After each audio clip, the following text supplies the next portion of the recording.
ꯃꯌꯥꯝ ꯄꯨꯝꯅꯃꯛ ꯔꯦꯈꯥꯅ ꯏꯀꯣꯛꯅꯣꯅ ꯈꯨꯔꯝꯖꯔꯤ ꯑꯩꯒꯤ ꯋꯥꯍꯩꯗ ꯁꯣꯏꯈꯤꯕ ꯌꯥꯎꯔꯁꯨ ꯃꯌꯥꯝꯅ ꯉꯥꯛꯄꯤꯒꯅꯤ ꯍꯥꯏꯅ ꯈꯜꯂꯦ ꯑꯗꯨ ꯉꯁꯤꯁꯦ ꯎꯆꯦꯛ ꯎꯆꯦꯛ ꯚꯤꯗꯤꯑꯣꯁꯦ ꯃꯊꯪ ꯚꯤꯗꯤꯑꯣꯁꯦ ꯋꯥꯏꯔꯜ ꯑꯣꯏꯔꯤꯕ ꯑꯁꯤ ꯅꯨꯄꯤꯁꯦ ꯃꯥꯛꯁꯦ ꯌꯥꯗꯔꯦ ꯑꯩꯈꯣꯏ ꯃꯤꯇꯩꯔꯣꯟꯕꯨ ꯇꯝꯕꯒꯤ ꯃꯊꯧ ꯇꯥꯗꯦ ꯇꯝꯕꯒꯤ ꯗꯔꯀꯥꯔ ꯑꯣꯏꯗꯦ ꯍꯥꯏ अखोई मितई अखोई मपान मितई पुनमक से मणिपुर की मितई की मरोन असेंबदो अखोई पुनमक से लोई तम्मी मेबा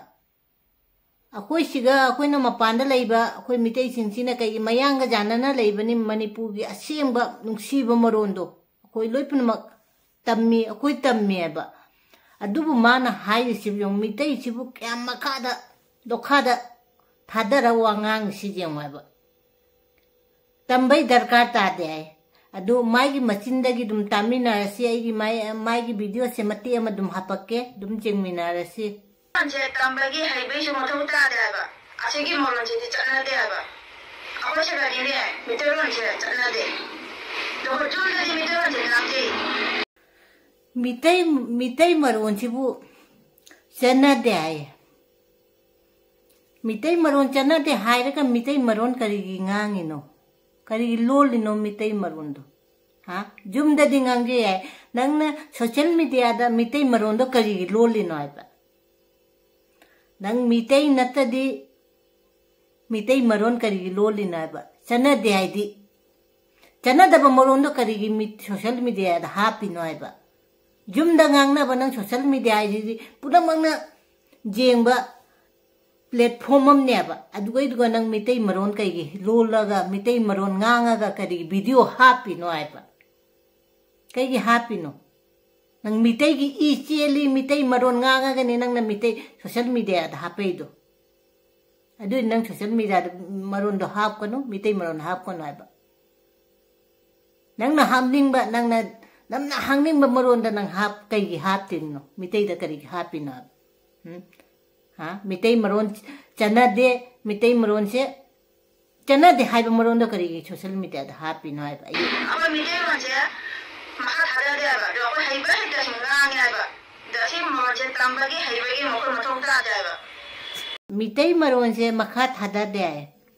मखा थादा ददी नंग करी मितई मरोन कोई तंबई दरकार ओइ दे हाइ दिसि करी नो आइबा मखा थादा दबा पोतो करी नंग दु अखोई दरकार ओइदे तंबई दरकार ओइदे हाइसिबुआबा नुपीसिना हाइसिआबा अदु नंगना सिगुम्बा वीडियो थांगलुबगी मी मयामना नंगोंदा सिगुम्बा कमेंट से लाकपने अदु नसा की मतुंग इना मीना हाइरकपने आबा नंग करिगी सि मितई मरोन मखा थादा दे हाइरगा दुगी तंबई दरकार ओइदे अखोई सिगा चनदे चना ददी नंग मितई मरोन ngangaga करी वीडियो थांगलिनो करी सोशल मीडिया दा थांगलिनो नोइसिदी मीगी वाथि से ngang दि चाक मबु थांदेबा गांगुना बा नोइसे आइसे उलगा नोइ दुपदन हाकाचरिदो हाकाचबा मफमदो आइबा वाहै से मयाम जेंगवाइबा मा हाइरि वाहै से नोइसिदी मीगी मिवा ngang ददी चाक मबु थांदेबा कांगुने चा मीगी मिवा ngangnaba थबक तौबदो कनानो मी मिवा ngangnaba थबक तौदुइ कईगिनो आइबा करीगी दुगुम्बा कइनोदो करीगी हापुरिनो मिवा ngangnabei तमक्ता मांगना हाइ वासे लेसाबिनिको मा हाइ वासे आजौ खरेबा मा उरा करी हकच बिरिनो आए मा उरा करी हकच बिरिनो आए मा मथंतनी सोशल मीडिया दा मसक मतौ जाम फजबा अदु वासे लेसाबिनिको माना वा हाइरि वासे आजौग्रबनी माइ वीडियो से दुम मते हापके बदुम जिंगमिनासे अब सोरक्ता हौबा पांथोक अमुबदो मदु तेसलु इसिंग द था गा हे गन होर होना लैरो नथौ दो सुनिना लेतादि खाङाबा नोगी सोशल मीडिया दा लेसाबिनिको लेसाबिसि वांगांग सि जेंगवाबा माक उरा हाकाचरिदो सोरक्ता हौबा खोम्बालोपांदा हौबा पांगोक अमुबदो हेगा तेसल्लो आए adu ising hapa khola khola sanawaye asigumba wangang sangang sibu laisabimna social media da video sema thangalai base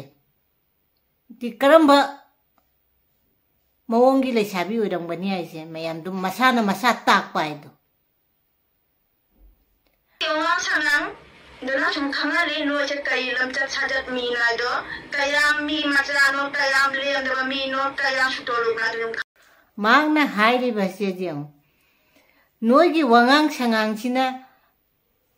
khangal liae noi se karamba mino kyam lem daba mino karamba mi masano sutolug no sutole gaibadi kaino sutole gaibase kaino ba magna hairi wase magse alimbani mayam se khoi wangang sangang mayam gi wangang sangang siga dum khangal liae karamba mi masano kamba mi lem daba no aina mana chigumba kaino singje kaino tauraga lesabi mangna ajawna wase asi hairaga social media da tholak ngammaga de mayamda mase mayamda tainareba noise karamba mino siga wangang sangang da tai makse jap alembani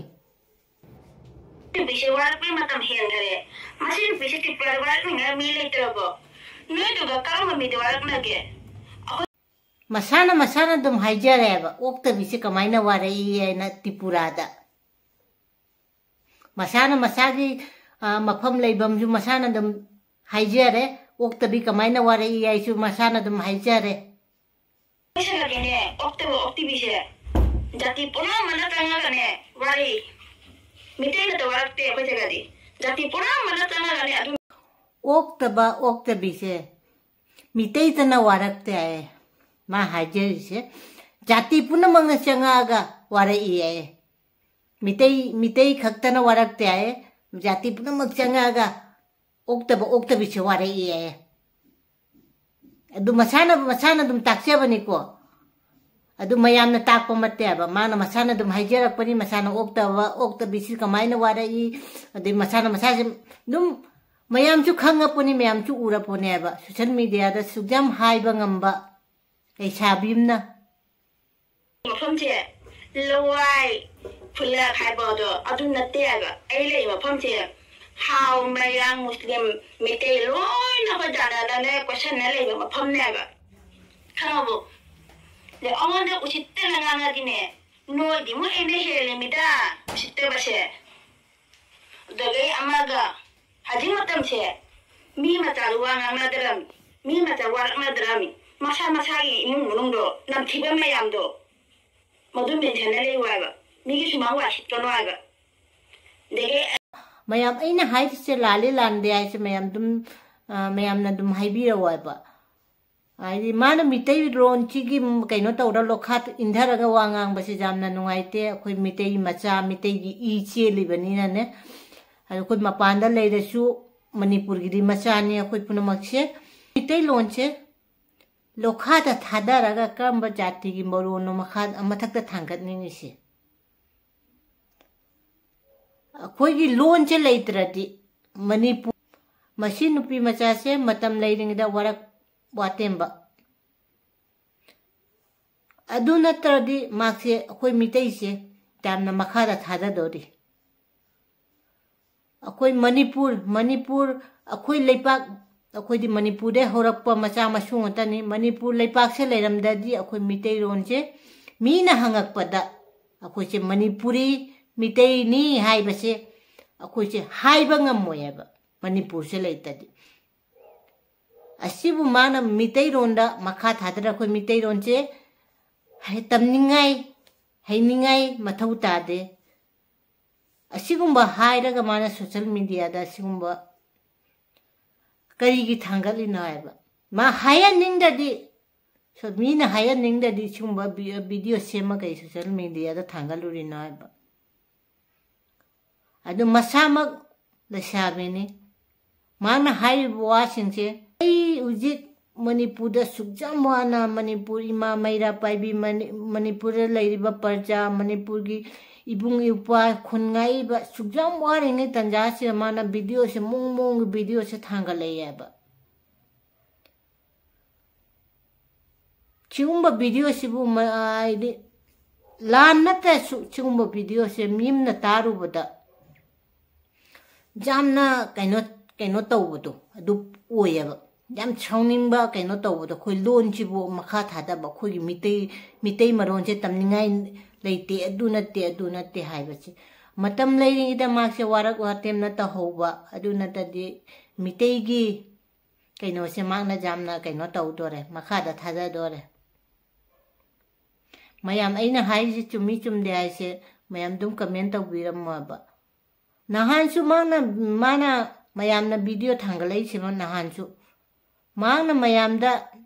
ai lale hai be mong du su mayam na video se lo jengnara poni mayam na ma hai be mong do jam na kaino tawai kaino mong da video mana hai be ne ba mayam nung sina ba mayam tipura da lai ba chin na puna mangna maku kanbi ba ne ba chi video se mana mayam du na jingam da ba taradi mayam na uji khairam da ba taradi makse mi gi makutta mi du na karam mong da hat kani ai se mayam doi aina haida chu mayam chu dum khangani karam mong da hak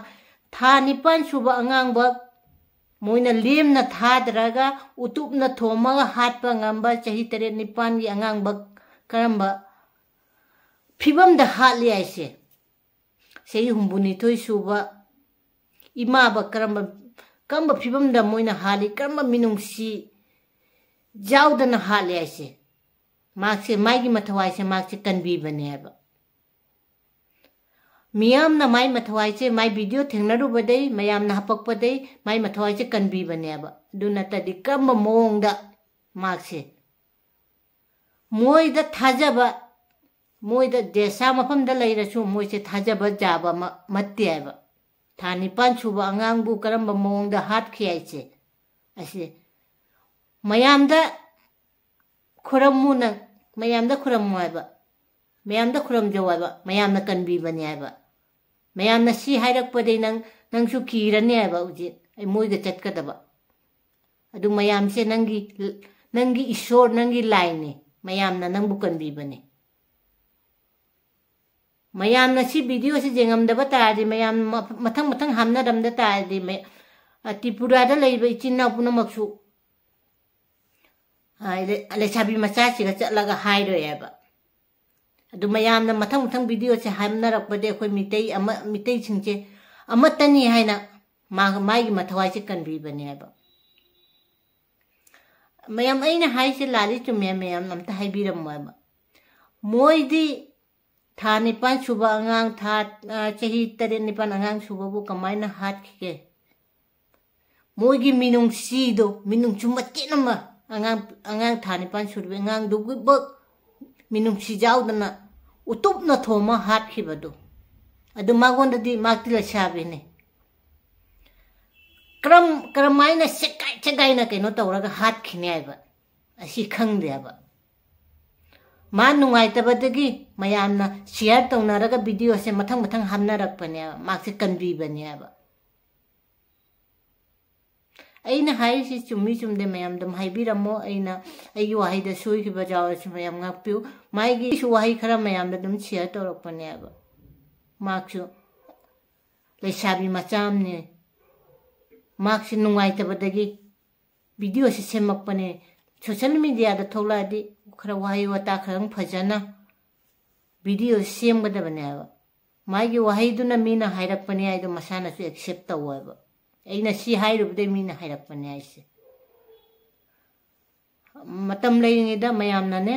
siumba video se soya de sam kaino da soi bajaw su mayam na ne matam lai da warak watem hauba akhoi mitei de matani akhoi mitei se amata oigadabane ba amata oigadami karige aina hairi no aise akhoi mitei de matani manipur irei pa chahi ani structure lan tawnari se akhoi mitei punama amata ꯑꯩꯈꯣꯏ ꯍꯥꯏꯅ ꯑꯃꯠꯇ ꯑꯣꯏꯕꯒꯤꯁꯨ ꯍꯥꯏꯕꯁꯨ ꯃꯊꯧꯁꯨ ꯇꯥꯗꯦꯀꯣ ꯑꯩꯈꯣꯏ ꯏꯁꯥꯅ ꯏꯁꯥ ꯈꯪꯉꯒ ꯑꯩꯈꯣꯏꯅ ꯏꯁꯥꯅ ꯏꯁꯥ ꯆꯣꯡꯗꯣꯛꯀꯗꯕꯅꯦꯕ ꯗ ꯂꯩꯔꯤꯗꯣ ꯑꯩꯈꯣꯏ ꯏꯃꯥꯅꯤ ꯑꯩꯈꯣꯏꯒꯤ ꯂꯩꯐꯝꯅꯤ ꯑꯩꯈꯣꯏ ꯏꯔꯩꯄꯥꯛꯅꯤ ꯑꯩꯈꯣꯏ ꯏꯃꯥꯒꯤ ꯑꯩꯈꯣꯏ ꯐꯦꯃꯤꯂꯤꯒꯤꯗꯃꯛꯇ ꯑꯩꯈꯣꯏ ꯏꯁꯥꯅ ꯏꯁꯥ ꯑꯗꯨꯝ ꯆꯣꯡꯊꯣꯛꯀꯗꯕꯅꯤ ꯗꯦꯁꯥ ꯑꯉꯝꯕ ꯃꯇꯦꯡ ꯄꯥꯡꯕ ꯑꯩꯈꯣꯏ ꯐꯦꯃꯤꯂꯤꯒꯤꯗꯃꯛꯇ ꯄꯥꯡꯕꯅꯦꯕ ꯑꯁꯤꯒꯩꯁꯤꯒ ꯇꯨꯡꯍꯟꯗꯕ ꯑꯩꯈꯣꯏꯅ ꯉꯝꯖꯕ